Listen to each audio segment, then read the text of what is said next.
Ini merupakan jalur evakuasi menuju Stadion Gelora B.J. Habibie. Saat ini kalau kita lihat tadi sedang dalam perbaikan.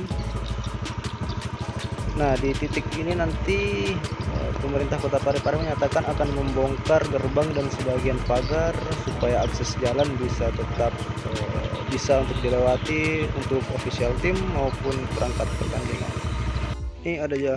Ini adalah jalur utama dari Kota Parepare, akses utama menuju Stadion Gelora B.J. Habibie.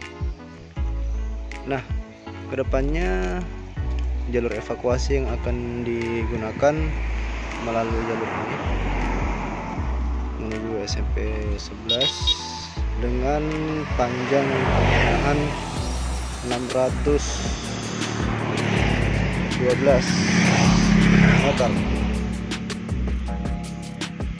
Total pembenahan nanti 612 meter. Ini akan diperlebar dan akan dibeton.